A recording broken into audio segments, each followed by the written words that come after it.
नमस्कार विद्यार्थी मित्रांनो, मी निलेश विखे एओनएस अकॅडमीच्या ऑनलाईन प्लॅटफॉर्मवर आपलं सर्वांचं स्वागत करतो। विद्यार्थी मित्रांनो, एमपीएससी राज्यसेवा पूर्व परीक्षा दृष्टिकोनातून महत्त्वाचा एक घटक म्हणजे प्राकृतिक भूगोल, फिजिकल जिओग्राफी। फिजिकल जिओग्राफी, प्राकृतिक भूगोल या टॉपिक संबंधित विद्यार्थ्यांचे खूप सारे डाऊट्स आहे किंवा त्यांना त्या टॉपिकवर अजूनही कॉन्फिडन्स बिल्ड झालेला नाही। त्याचं कारण म्हणजे कारण हा सब्जेक्ट टेक्निकल आहे किंवा तो सब्जेक्ट कन्सेप्च्युअल आहे। एओनएस अकॅडमीच्या माध्यमातून YouTubeवर आम्ही एक व्हिडिओ लेक्चर सिरीज घेऊन येतो आहे।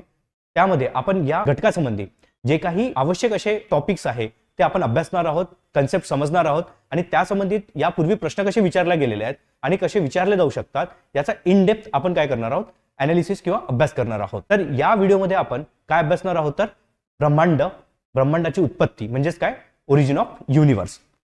तर बघा की ब्रह्मांड उत्पत्ती संबंधात जो जगमान्य असा एक सिद्धांत आहे त्याला म्हणतात महाविस्फोट सिद्धांत, बिग बँग थेरी। ठीक आहे, तर बिग बँग थेरी कोणी दिलेली आहे तर ॲबे जॉर्जेस लॅमेत्रे यांनी दिलेली आहे। तर कुठली थेरी, कुठला सिद्धांत हा कोणी दिला हे पाठ करा विद्यार्थी मित्रांनो, कारण पूर्व परीक्षेमध्ये एमपीएससी वारंवार असे प्रश्न विचारतात। त्यांच्यानुसार काय म्हटलं गेलं आहे, 13.8 अब्ज वर्षापूर्वी संपूर्ण विश्व हे एक बिंदू स्वरूपात होते। म्हणजे आता आपण जे काही ग्रह तारे बघतो आहे किंवा जे धुलीकण बघतो आहे अंतराळात असलेले, हे एका बिंदू स्वरूपात होते आणि हे बिंदू स्वरूपाची जी घनता होती ती प्रचंड होती, तसेच त्याचे जे तापमान होते तेही प्रचंड होते। ठीक आहे, आणि काय झालं की 13.8 अब्ज वर्षापूर्वी त्याचा एक विस्फोट झाला आणि विश्वाच्या प्रसारणाला प्रारंभ झाला। या बिंदुरूप विश्वाचा काय झालं तर स्फोट झाला आणि जे घटक आहे ते प्रसरण पावायला सुरुवात झाली। त्यावेळी विश्वाचे तापमान उतरू लागले। ठीक आहे, हा फिजिक्सचा कन्सेप्ट आहे। जर एखादी गोष्ट, सारखी वस्तुमान असलेली गोष्ट जर कमी जागेत जर तुम्ही ऑक्युपाय करून ठेवली तर त्याचं तापमान जास्त असते आणि जसं तुम्ही जर प्रसरण पावता त्याचे जे छोटे छोटे घटक आहे जर मोठ्या जागेत जर व्यापले गेले तर त्याचं तापमान कमी होतं। फक्त हा फिजिक्सचा कन्सेप्ट तुम्हाला लक्षात ठेवायचा आहे की बिंदुरूप स्वरूपात असलेलं जे विश्व आहे त्याचा स्फोट झाला आणि जे मटेरियल आहे त्यामध्ये असलेले पदार्थ आहे जेव्हा त्याचा प्रसार झाला अंतराळामध्ये तर त्यांचं तापमान कमी होत गेलं। प्रचंड ऊर्जेतून निरनिराळ्या प्रकारचे मूलकण म्हणजेच काय, फंडामेंटल पार्टिकल्स निर्माण झाले। जसं प्रोटॉन आहे, ठीक आहे, इलेक्ट्रॉन आहे, यालाच आपण फंडामेंटल पार्टिकल्स म्हणतो, करेक्ट। तर हे पार्टिकल्स निर्माण झाले आणि याच पार्टिकल पासून पुढे जाऊन मग काय, अणु आणि रेणू यांची निर्मिती झाली। म्हणजेच काय, ॲटम्स आणि मॉलिक्युलची निर्मिती झाली। जे सर्वात सुरुवातीला जे ॲटम्स किंवा अणु तयार झाले ते झाले हायड्रोजनचे, करेक्ट। त्यापासून मग त्याचा रेणू तयार झाला H2, ठीक आहे, हेलियमचा अणु तयार झाला, करेक्ट। तर अशा प्रकारे सर्वात सुरुवातीला जर कुठले मूलद्रव्य तयार झाले असतील जगात तर ते झाले हायड्रोजन आणि हेलियम। म्हणून विश्वात किंवा अंतराळात जर सर्वात जास्त जर कुठला पदार्थ, कुठला मूलद्रव्य जर असेल तो हायड्रोजन आणि हेलियमचा आहे। मग याच हायड्रोजन आणि हेलियमचे काय तयार झाले तर तेजोमेघामध्ये त्यांचं रूपांतर झालं। ठीक आहे, तेजोमेघ काय आहे तर ढग आहेत। ढग आहेत कशाचे, हायड्रोजन आणि हेलियम सारख्या वायूंचे। आणि याच वायूंचं मग पुढे जाऊन दीर्घिका म्हणजे गॅलेक्सीमध्ये रूपांतर झालेलं आहे, ताऱ्यामध्ये रूपांतर झालं, ग्रह आणि उपग्रह त्यांपासून बनलेले आहे। तर हा होता महास्फोट सिद्धांत म्हणजेच काय, बिग बँग थेरी, करेक्ट। शॉर्टमध्ये तुम्हाला हा मी समजून सांगितलेला आहे। पुढे आहे त्या संबंधित एक प्रश्न। तर नुकताच सर्वमान्य झालेला विश्वाच्या उत्पत्ती संबंधीचा बिग बँग सिद्धांत सांगतो की संपूर्ण विश्व हे पर्याय आहे, अंकुंचन पावते आहे का तर नाही, स्थिर आहे का तर नाही, तर काय होत आहे तर प्रसरण पावते आहे, एक्सपांड होत आहे, करेक्ट। चौथा ऑप्शन आहे गॉड पार्टिकल मध्ये सामावलेले आहे, तर तेही चुकीचं आहे। म्हणजेच काय की बिग बँग थेरीनुसार संपूर्ण विश्व हे काय होत आहे, प्रसरण पावत आहे, एक्सपांड होत आहे। तर तिसरा पर्याय या प्रश्नाचं करेक्ट उत्तर आहे। त्यानंतर बघा काही कन्सेप्ट आपल्याला समजून घ्यायचे आहे। जसा पहिला कन्सेप्ट आहे युनिव्हर्स, ब्रह्मांड। सोप्या भाषेत सांगायचं झालं तर युनिव्हर्स, ब्रह्मांड म्हणजे काय की अशी जागा, असा स्पेस ज्याच्यामध्ये या विश्वातले जेवढे काही पार्टिकल्स आहे, मग लहानात लहान पार्टिकल पासून तर मोठ्यातल्या मोठ्या पार्टिकल पर्यंत सर्व जे काही या स्पेस मध्ये आहे या स्पेसलाच आपण काय म्हणतो, युनिव्हर्स किंवा ब्रह्मांड म्हणतो। बघा, एक विशाल विस्तार ज्यामध्ये सर्वात लहान कणापासून ते सर्वात मोठ्या दीर्घिकेपर्यंत सर्व काही सामावलेले आहे, त्या जागेला आपण काय म्हणतो तर युनिव्हर्स किंवा ब्रह्मांड असं म्हणतो। तर हा ब्रह्मांड आणि युनिव्हर्सची डेफिनेशन होती किंवा कन्सेप्ट होता। दीर्घिका म्हणजे गॅलेक्सी म्हणजे काय, याच ब्रह्मांडामध्ये, याच युनिव्हर्समध्ये दीर्घिकाही आहेत, ठीक आहे। पण दीर्घिका काय आहेत एक्झॅक्टली तर दीर्घिका म्हणजे तारे, तारकीय अवशेष, म्हणजे एखादा तारा नष्ट झाला तर त्यापासून राहिलेले जे अवशेष आहेत ते तारे, तारकीय अवशेष, आंतरतारकीय वायू, धूळ, गडद पदार्थ, त्यालाच आपण डार्क मॅटर म्हणतो इंग्लिशमध्ये, करेक्ट। तर हे गडद पदार्थ गुरुत्वाकर्षणाने एकत्र बांधलेली एक प्रणाली म्हणजेच काय तर गॅलेक्सी दीर्घिका। तर दीर्घिकेचं काय असतं, आपली गुरुत्वाकर्षण शक्ती असते आणि त्यानुसार जे तारे आहेत, ग्रह आहेत किंवा आंतरतारकीय जे धूळ आहे किंवा डार्क मॅटर आहे, गडद पदार्थ आहे, हे एकत्रित बांधले जातात आणि त्यापासून काय निर्माण होते तर दीर्घिका निर्माण होतात. तर आता दीर्घिकांचे प्रकार आहेत ते बघा. दीर्घिकांचे प्रकार हे त्यांच्या आकारानुसार आहे. तर 3 प्रकार आहेत. पहिला जो प्रकार आहे त्याला म्हटलं जातं सर्पिल किंवा स्पायरल शेप गॅलेक्सी. दुसरा जो प्रकार आहे तो आहे दीर्घवर्तुळाकार गॅलेक्सी म्हणजे इलिप्टिकल गॅलेक्सी म्हणतात त्याला. आणि तिसरा जो प्रकार आहे तो आहे आकारहीन दीर्घिका म्हणजे इरेग्युलर गॅलेक्सी. ठीक आहे. आता सर्पिल गॅलेक्सी कशी असतं तर आपण दिवाळीमध्ये जे काही भुईचक्र पेटवतो आणि त्याच्यानुसार तुम्ही जो काही शेप असा तयार झालेला दिसतो तुम्हाला त्यालाच आपण काय म्हणतो सर्पिल किंवा स्पायरल गॅलेक्सी म्हणतो. करेक्ट. त्यानंतर मग दीर्घवर्तुळाकार गॅलेक्सी म्हणजे काय अशा प्रकारची म्हणजे अंड्याच्या आकाराची. करेक्ट. म्हणजे मध्ये फुगीर आणि बाजूला निमुळती. ठीक आहे. अशाही प्रकारची जे गॅलेक्सी आहे दीर्घिका आहे त्याला आपण दीर्घवर्तुळाकार किंवा इलेक्ट्रिकल गॅलेक्सी असं म्हणतो. आणि आकारहीन दीर्घिका म्हणजे काय ज्याचा एक नेमका आकार नाहीये. जसं सर्पिल एक आकार आहे किंवा दीर्घवर्तुळाकार एक आकार आहे तर आकारहीन दीर्घिकेचा आपला एक कुठला आकार नाहीये ते रॅन्डमली तयार होतात. करेक्ट. तर त्याला म्हटलं आकारहीन दीर्घिका. तर हे होते दीर्घिकांचे प्रकार. त्याच्यानंतर बघा आकाशगंगा मिल्की वे म्हणजे काय हा कन्सेप्ट एक्झॅक्टली काय तर आकाशगंगा ही एक गॅलेक्सी आहे सुरुवातीला. तर हे सांगून देतो मी तुम्हाला की आकाशगंगा किंवा मिल्की वे हे एक गॅलेक्सी आहे. पण कुठली गॅलेक्सी आहे ती का महत्वाची आहे तर कारण सूर्यमाला ज्या दीर्घिकेत आहे त्या दीर्घिकेस आपण आकाशगंगा असे म्हणतो. ठीक आहे. सूर्यमाला ज्या दीर्घिकेस आहे त्या दीर्घिकेला आपण आकाशगंगा असे म्हणतो. याचाच अर्थ काय पृथ्वी त्या दीर्घिकेस आहे.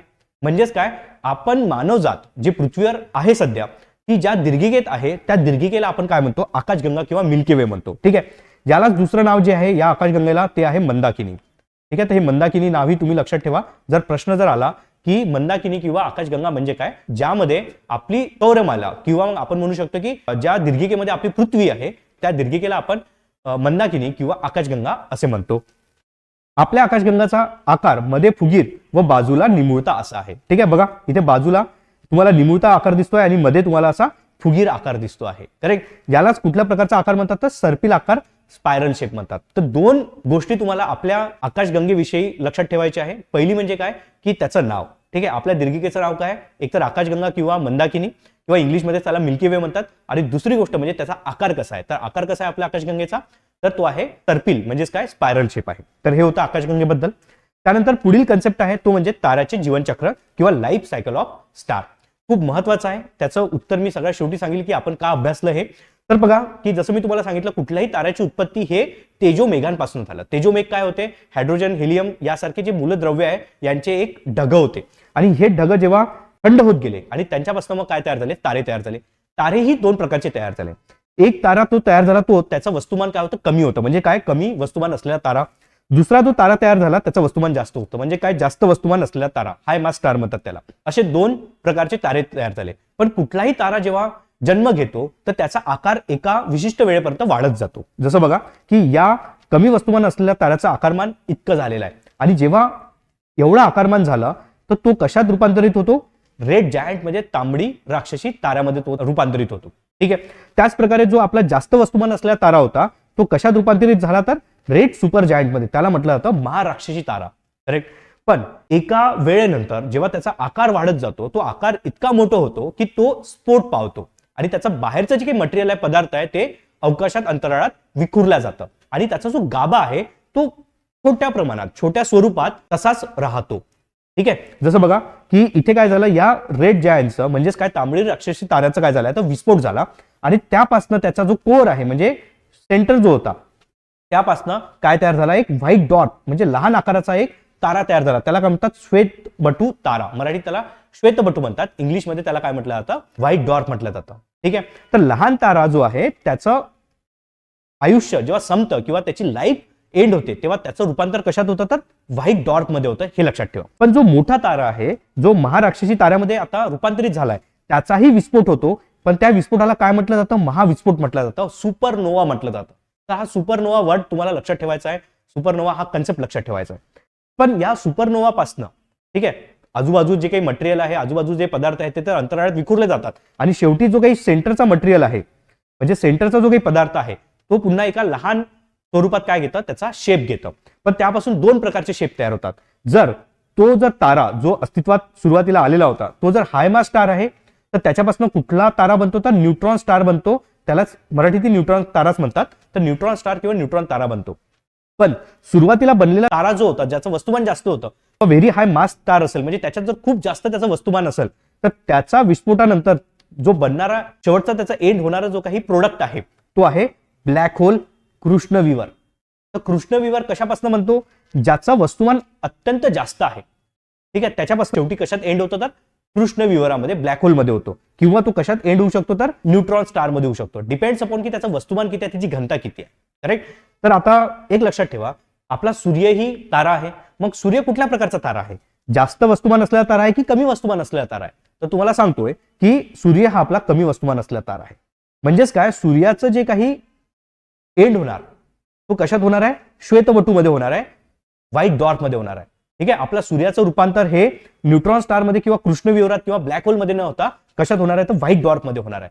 कारण सूर्यापेक्षा प्रचंड मोठे असे तारे अस्तित्वात आहे. ठीक आहे, सूर्यापेक्षा हजारो पट मोठे असे तारे अस्तित्वात आहे, ज्यांचं रूपांतर कशात होणार, ब्लॅक होल मध्ये होणार आहे. पण आपल्या सूर्याचं रूपांतर हे कशात होणार आहे, व्हाईट डॉर्क मध्ये होणार आहे किंवा श्वेतबटूमध्ये होणार आहे. तर ही होती ताऱ्याचे जीवनचक्र, लाईफ सायकल ऑफ स्टार. आता मी का तुम्हाला हे सांगितलंय, कारण यामध्ये महत्वाचं काय आहे तर शेवटी तयार होणारा एक प्रोडक्ट तो म्हणजे ब्लॅक होल कृष्णविवर. कारण का, हा नेहमी चर्चेत असलेला एक कन्सेप्ट आहे. ठीक आहे, तर मग ब्लॅक होल काय असतो तो आपण समजून घेऊया. तर कृष्णविवर ब्लॅक होल हा काय असतो तर बघा, कृष्णविवर ब्लॅक होल अंतराळामध्ये अशी जागा आहे जिथे गुरुत्वाकर्षण बल खूप जास्त असते, जिथून प्रकाश सुद्धा बाहेर पडू शकत नाही, तो खेचला जातो. ठीक आहे, काय होतं शेवटी, जसं मी तुम्हाला सांगितलं की हाय मास स्टार किंवा जास्त वस्तुमान असलेला ताऱ्याचं रूपांतर कृष्णविवरात होतं, पण तो कृष्णविवर जो बनतो त्याचा जो आकार आहे तो खूपच लहान असतो. ठीक आहे, पण जरी त्याचा आकारमान खूप लहान असलं पण त्याचं जे काही गुरुत्वाकर्षण बल आहे, ठीक आहे, ते खूप जास्त असतं. एक लक्षात ठेवा, गुरुत्वाकर्षण बल हे खूप जास्त असतं, अत्यंत जास्त आहे. तसंच त्याची घनताही खूप जास्त आहे. ठीक आहे, लक्षात ठेवा विद्यार्थी मित्रांनो, की जो आपला ब्लॅक होल तयार होतो त्याचं गुरुत्वाकर्षण बल आणि घनता खूप जास्त असते, आणि त्या कारणाने त्यामधनं लाईट म्हणजेच काय, आपला प्रकाशही बाहेर पडू शकत नाही. तर गुरुत्वाकर्षण बल इतकं जास्त आहे, लाईटही बाहेर पडू शकत नाही, तर त्यामुळे त्याला अशा प्रकारचं त्याचं काय एक स्वरूप मिळतं. ठीक आहे, मध्ये तो असा काळोख म्हणजे एकदम गडद रंगाचा असतो. ठीक आहे, आणि आजूबाजूला तुम्हाला एक चक्र रिंग तयार झालेला दिसतो आहे प्रकाशाचा. ठीक आहे, तो लाईटच आहे ज्याचा त्याच्या भोवती काय तयार झालाय, चक्र तयार झालेलं आहे. आता बघा विद्यार्थी मित्रांनो, की या कृष्णविवरासंबंधित दोन कन्सेप्ट महत्वाचे आहे. पहिला कन्सेप्ट आहे घटना क्षितिज आणि दुसरा कन्सेप्ट आहे सिंग्युलॅरिटी, त्याला सिंग्युलॅरिटीज म्हणतात. ठीक आहे, घटना क्षितिज म्हणजे इव्हेंट होरायझॉन इंग्लिशमध्ये. तर सिंग्युलॅरिटी म्हणजे काय, जसं मी तुम्हाला सांगितलं की जेव्हा जास्त वस्तुमान असलेला तारा नष्ट होतो तर त्याचं एका बिंदू स्वरूपात काय होतं, रूपांतर होतं, आणि त्यालाच आपण कृष्णविवर म्हणतो. सिंग्युलॅरिटी काय आहे तर कृष्णविवराची बिंदू समान अवस्था. बिंदू समान अवस्था म्हणजेच काय, सिंग्युलॅरिटी. इथे गुरुत्वाकर्षण व जडत्व म्हणजे डेन्सिटी अमर्याद असते. अमर्याद म्हणजे इन्फायनाईट असते, म्हणून त्यामधनं लाईटी बाहेर पडू शकत नाही. मग दुसरा जो कन्सेप्ट आहे तो आहे घटना क्षितिज, इव्हेंट होरायझॉन. ते इव्हेंट होरायझॉन काय आहे की बघा, प्रत्येकाच्या गुरुत्वाकर्षणाची एक आपली बाउंड्री असते, त्याच्या पलीकडले ज्या गोष्टी आहे, ज्या वस्तू आहेत ते आपल्यात अट्रॅक्ट करू शकत नाही, आपल्याकडे शोषून घेऊ शकत नाही. तर जी काही आउटर बाउंड्री आहे, म्हणजे इथे तुम्ही बघू शकता ही आउटर बाउंड्री, तर ही जी काही आउटर बाउंड्री आहे गुरुत्वाकर्षणाची या ब्लॅक होलची, यालाच म्हटलं जातं इव्हेंट होरिझॉन किंवा घटना क्षितिज. ठीक आहे, घटना क्षितिज हे कृष्णविवराच्या प्रचंड गुरुत्वाकर्षणाची सीमा असते, एक अशी सीमा जिच्या पलीकडून परतणे शक्य नाही. म्हणजे जिच्या पलीकडून परतणे शक्य नाही म्हणजे या सीमेच्या आतमध्ये जर तुम्ही गेले तर परत येता येणार नाही. लाईट म्हणजे प्रकाशही परत येऊ शकत नाही. तर याला म्हटलं जातं घटना क्षितिज किंवा इव्हेंट होरायझॉन. कृष्णविवर किंवा ब्लॅक होल या संबंधी आणखी काही रिसर्च झाले, यापूर्वी रिसर्च झाले, आणि त्यात एक महत्वाचा कन्सेप्ट समजायचा आहे, त्याला म्हटलं जातं चंद्रशेखर मर्यादा, चंद्रशेखर लिमिट. तर ही चंद्रशेखर मर्यादा, चंद्रशेखर लिमिट आहे काय, तर जेव्हा एखाद्या ताऱ्याचे वस्तुमान सूर्याच्या वस्तुमानाच्या 1.4, ठीक आहे, 1.4 पट होते, तेव्हा त्या ताऱ्याचा विस्फोट होऊन त्या ताऱ्याचे रूपांतर न्यूट्रॉन ताऱ्यात किंवा कृष्णविवरात म्हणजे ब्लॅक होलमध्ये होते. जसं मी तुम्हाला सांगितलं की इथे जेव्हा तारा मोठा होतो त्याचा रूपांतर होतं महाराक्षसी ताऱ्यामध्ये, आणि त्याचा जेव्हा विस्फोट होतो एकतर तो न्यूट्रॉन स्टार बनणार किंवा होलमध्ये जाणार. करेक्ट. तर कधी तो विस्फोट होतो त्या ताऱ्याचा हे कोणी सांगितलं तर चंद्रशेखर यांनी सांगितलं. चंद्रशेखर जे भारतीय होते, त्यासाठी त्यांना नोबेल मिळाला. ठीक आहे, तर चंद्रशेखर लिमिट काय आहे की सूर्याच्या वस्तुमानाच्या 1.4 पट जर एखाद्या ताऱ्याचं वस्तुमान झालं तर त्याचा काय होणार, विस्फोट होणार, महाविस्फोट होणार, आणि त्याचं रूपांतर मग कशात होणार तर न्यूट्रॉन स्टार मध्ये आणि ब्लॅक होल मध्ये होणार. तर हे 1.4 टाइम्स लक्षात ठेवा सूर्याच्या वस्तुमानापेक्षा. त्यानंतर पुढील कन्सेप्ट आहे किंवा पुढील आपल्याला जे अभ्यासायचं आहे ते आहे पृथ्वीची उत्पत्ती. पृथ्वीच्या उत्पत्ती संबंधित काही असे सिद्धांत आहेत ते आपल्याला अभ्यासायचे आहे. इथे तुम्ही लिस्ट वाचू शकता, याचा तुम्ही स्क्रीनशॉट काढा आणि तो सेव्ह करून ठेवा. कारण काय की या संबंधी आतापर्यंत सर्वात जास्त प्रश्न विचारले गेलेले आहे पूर्व परीक्षेमध्ये.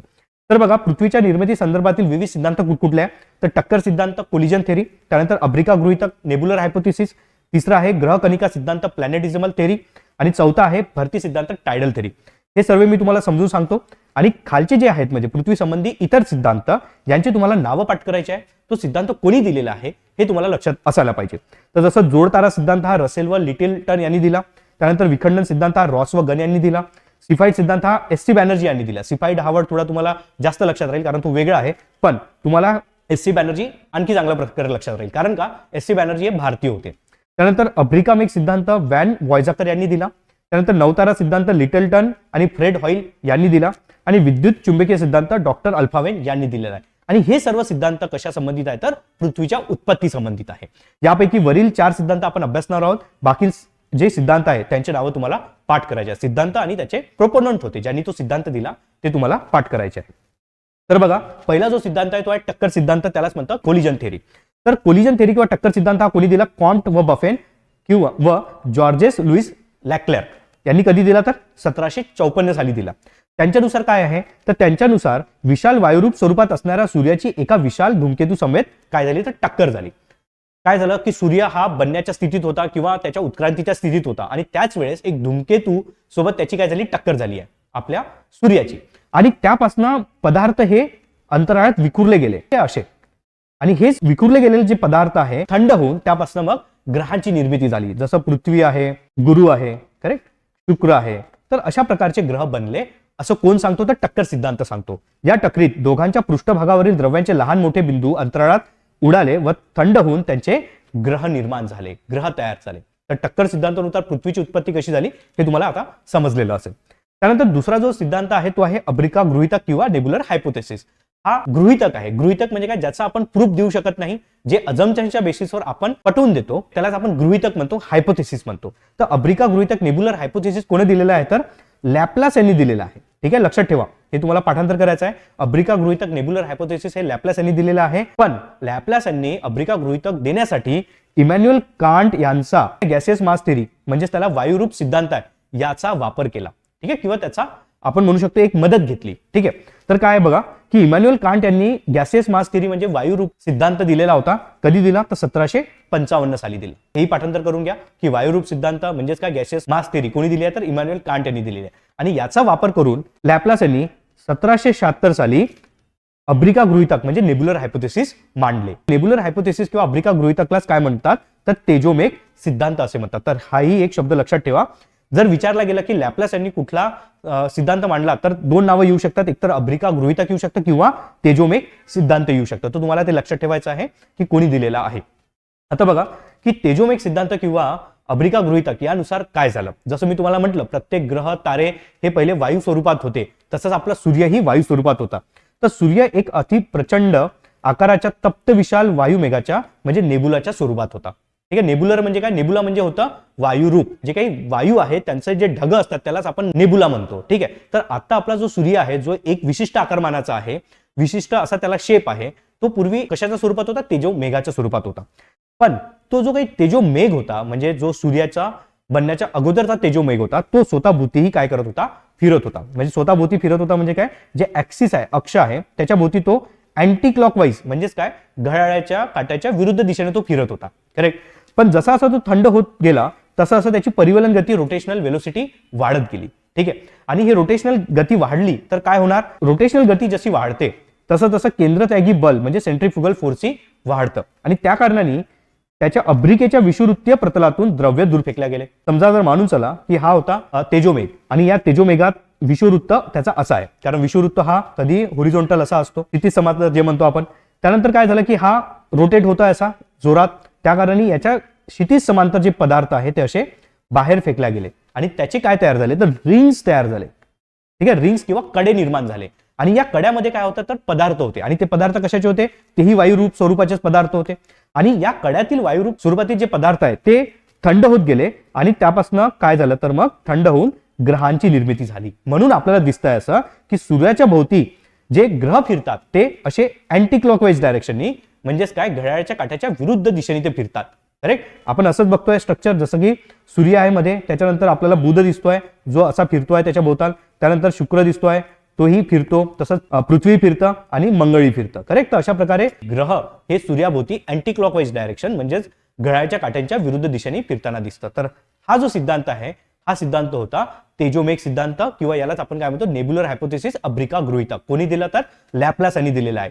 कोणत्या बेसिसवर त्यांनी मांडला तर इमॅन्युअल कांट यांच्या वायुरूप सिद्धांताच्या बेसिसवर, त्यालाच आपण म्हणतो गॅसियस मास थेरी यांच्या बेसिसवर. पुढील जो सिद्धांत आहे तो आहे ग्रहनिका सिद्धांत, प्लॅनेटिझमल थेरी. ठीक आहे. कुणी दिला तर थॉमस चेंबरलेन आणि फॉरेस्ट मोल्टन. नाव पाठ करा कुणी दिला, कारण जोड्या लावाला प्रश्न विचारला गेलेला आहे.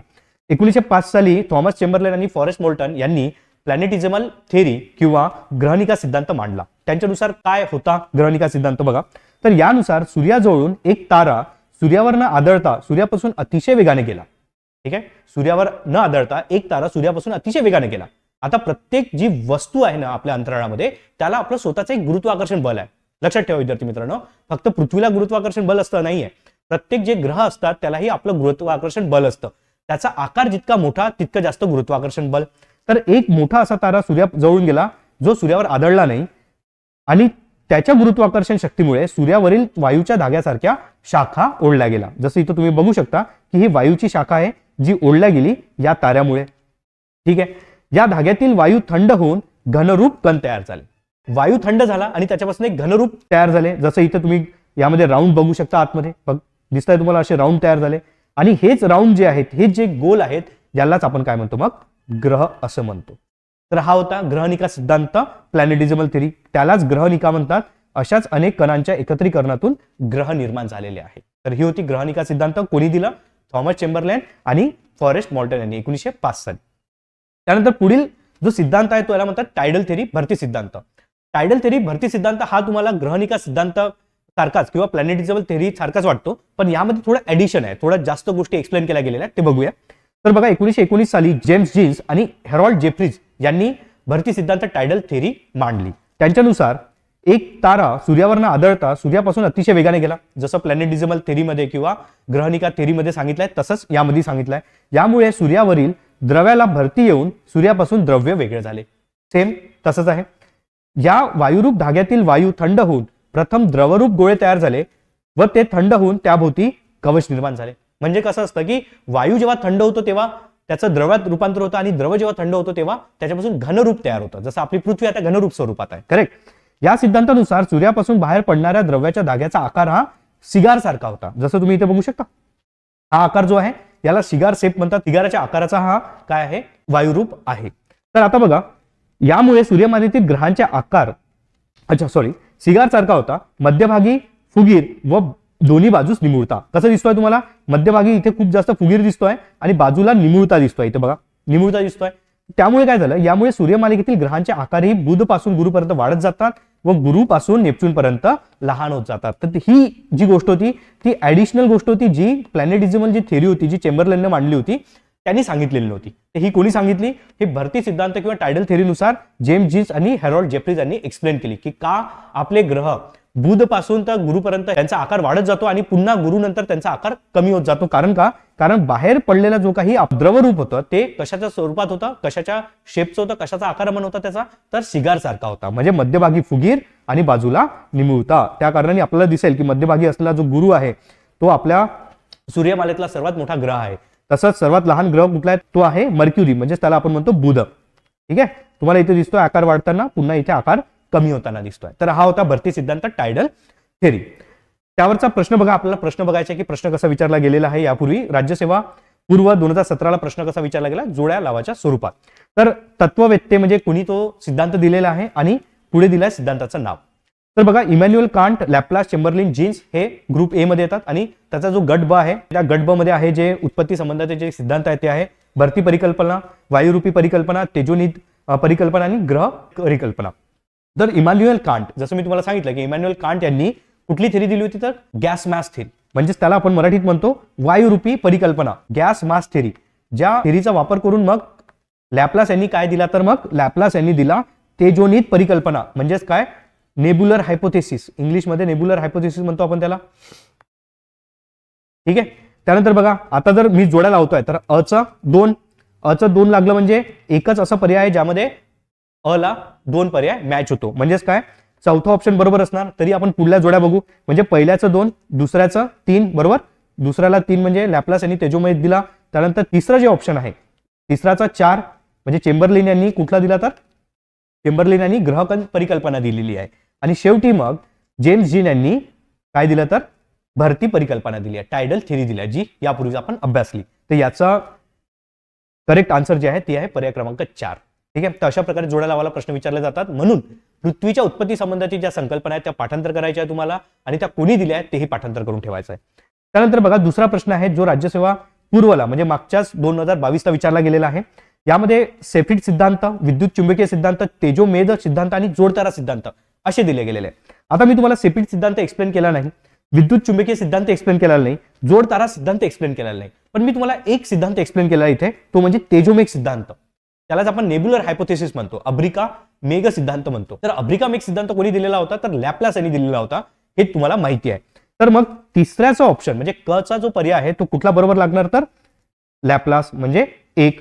म्हणजे तिसऱ्या याच्यात म्हणजे क बरोबर आहे, करेक्ट. म्हणजे पर्याय क्रमांक 1 हा सरळ इलिमिनेट होतो. म्हणजेच काय विद्यार्थी मित्रांनो, की कधी कधी प्रश्न असे बनवले असतात की त्यामध्ये तुम्हाला एक जरी गोष्ट माहित असली तरी तुम्ही उत्तरापर्यंत पोहोचू शकता. जसं इथे आपल्याला माहिती आहे की तेजोमेघ सिद्धांत हा कोणी दिला, लॅपलास यांनी दिलाय. म्हणजे क ला कुठला पर्याय बरोबर आहे, क म्हणजे 1 म्हणजे काय, तेजोमेघ सिद्धांत लॅपलास. मग त्यानुसार बघा सेफ्रिड सिद्धांत हा कोणी दिलेला आहे, तर मग 2 म्हणजे डॉक्टर बॅनर्जी यांनी दिलेला आहे. ब ला 3 लागतंय म्हणजे विद्युत चुंबकीय सिद्धांत हा अल्फा वेन यांनी दिलेला आहे. आणि जोड तारा सिद्धांत हा लिटिलटन यांनी दिलेला आहे. बघा पृथ्वी संबंधी इतर सिद्धांत, मी हा प्रश्न जाणून पहिले घेतला सो दॅट की तुम्ही एका पर्यायावरून म्हणजे एक जरी गोष्ट तुम्हाला माहित असली तर उत्तरापर्यंत कसं पोहोचायचं त्यासाठी मी तो प्रश्न पहिले घेतला. पण त्यानंतर बघा जसं जोडतारा सिद्धांत त्या पर्यायात दिलेलं होतं, कुणी दिलेला आहे, रसेल आणि लिटिलटन यांनी दिलेला आहे. आता बघा विद्यार्थी मित्रांनो की लिटिलटन दिलेलं होतं, कदाचित ते रसेलही देऊ शकतात, तर तुम्हाला कन्फ्यूज करणार. म्हणून रसेल आणि लिटिलटन यांनी जोडतारा सिद्धांत यालाच म्हणतात बायनरी स्टार थेरी, तर ही दिलेली आहे, हे लक्षात ठेवा. विखंडन सिद्धांत म्हणजे फिजन थेरी ही कोणी दिली आहे, रॉस व गन यांनी दिलेली आहे, पाठांतर करा. सेफ्रिड सिद्धांत SC बॅनर्जी यांनी दिलाय, जे म्हटलं आता याच्यात आधी तुम्हाला भारतीय होते तर हे लक्षात ठेवा. आणि यापूर्वीचा जो प्रश्न आपण डिस्कस केला 2022 राज्यसेवा पूर्वचा, त्यामध्येही हा पर्याय होता. अब्रिका मेघ सिद्धांत हा वॅन वायझाकर यांनी दिलेला आहे. बघा इथं अब्रिका मेघ सिद्धांत आहे आणि याच्या आधी मी तुम्हाला अब्रिका मेघ हायपोथेसिस हे शिकवलेलं आहे, नेब्युलर हायपोथेसिस, करेक्ट. तर मग कन्फ्यूज व्हायचं नाही. तर अब्रिका मेघ सिद्धांत वेगळा आहे आणि नेब्युलर हायपोथेसिस हे वेगळं आहे. ठीक आहे. नवतारा सिद्धांत म्हणजे काय, कोणी दिलाय नवतारा सिद्धांत, याला म्हणतात नुओ स्टार थेरी, लिटिलटन यांनी दिलाय आणि फ्रेड हॉईल दिलाय. आता तुम्ही इथे बघू शकता विद्यार्थी मित्रांनो की लिटिलटननी 2 सिद्धांत दिलेले आहे, एक नवतारा सिद्धांत दिलाय आणि जोडतारा सिद्धांत दिलाय. तर तुम्हाला कन्फ्यूज व्हायचं नाहीये, नाहीतर लिटिलटन आला आणि तुम्हाला जोडतारा सिद्धांत दिसला नाही तर तुम्ही कन्फ्यूज व्हाल, करेक्ट. तुम्ही म्हणाल की ऑप्शन चुकीचे आहेत, असं नाही. तर त्यांनी नवतारा सिद्धांत दिलाय लिटिलटन यांनी, पण त्यांच्यासोबत तेव्हा जे होते ते होते फ्रेड हॉईल. ठीक आहे. विद्युत चुंबकीय सिद्धांत हा कोणी दिलाय, तर डॉक्टर अल्फा वेन यांनी दिलेला आहे. तर विद्युत चुंबकीय सिद्धांतही त्यांनी दिलेला आहे, हे लक्षात ठेवा. त्या पुढचा प्रश्न बघा विद्यार्थी मित्रांनो, आणि आपण इथे लेक्चर थांबवतो आहे. तर राज्यसेवा पूर्व 2018 हा प्रश्न आलेला आहे, हा थोडा बोनस तुमच्यासाठी आहे. तर बघा विद्यार्थी मित्रांनो, एखादा जेव्हा रिसर्च होतो तेव्हा तो कुठल्या ना कुठल्या पुस्तकाच्या फॉर्ममध्ये, बुकच्या फॉर्ममध्ये तो मांडला जातो, करेक्ट. तर आता विविध असे जे काही सिद्धांत देणारे व्यक्ती होते त्यांनी त्यांचा सिद्धांत एका पुस्तकात मांडला. तर यामध्ये यादी 1 मध्ये अशीच पुस्तकांची यादी आहे, पुढे तो मांडलेला आहे आणि पुढे त्यांचा ज्यांनी सिद्धांत मांडला त्यांची यादी आहे आणि त्यानुसार तुम्हाला जोड्या जुळवायच्या आहेत, करेक्ट. तर यामध्ये बघा विद्यार्थी मित्रांनो, पाठ करा, या संबंधी तुम्हाला काही शिकवलं जाऊ शकत नाही, हा पाठांतराचा भाग आहे, ते लक्षात ठेवा. तर अडकुंडे जो आहे तो कार्ल रिटर, जो त्यांनी अडकुंडे या पुस्तकात मांडलेला आहे. अँथ्रोपोजिओग्राफी हे कोणी लिहिलेलं आहे, तर मग आता बघा पुन्हा एकदा, जर तुम्हाला जर कार्ल रिटर अडकुंडे माहित झालं म्हणजेच काय, अ ला पर्याय 3 बरोबर येतो, म्हणजे अ ला पर्याय 3 बरोबर येतो, तर एकच असं ऑप्शन आहे ज्याच्यात पर्याय 3 आहे, म्हणजेच काय, मग बाकी ऑप्शन तुम्ही इलिमिनेट करू शकता, करेक्ट. मग आता तुम्हाला दिसत आहे की अडकुंडे हे कार्ल रिटर यांनी मांडलेलं आहे. अँथ्रोपोजिओग्राफी हे कोणी मांडलंय, तर फ्रेडरिक रॅटझेल. ठीक आहे. 4 क ला जिओग्राफी ऑफ ह्युमॅनिया 2 बरोबर आहे, जीन्स ब्रुन्स यांनी मांडलेलं आहे. आणि कॉस्मॉस ही जी थेरी दिली होती, जी मांडली होती, ती अलेक्झांडर वॉन बोल्ट यांनी मांडलेली आहे. तर हे तुम्हाला पाठांतर करून ठेवायचं आहे. हे जर 4 तुम्हाला पाठांतर आहे तर तुम्ही याच्यात इलिमिनेशन नुसार उत्तरापर्यंत पोहोचू शकता. तर आजच्या लेक्चरमध्ये इतकंच विद्यार्थी मित्रांनो. तुम्हाला जर हे लेक्चर आवडलं असेल तर लाईक करा, शेअर करा आणि एओएनएस अकॅडमीच्या YouTube चॅनलला सबस्क्राईब करायला विसरू नका. धन्यवाद.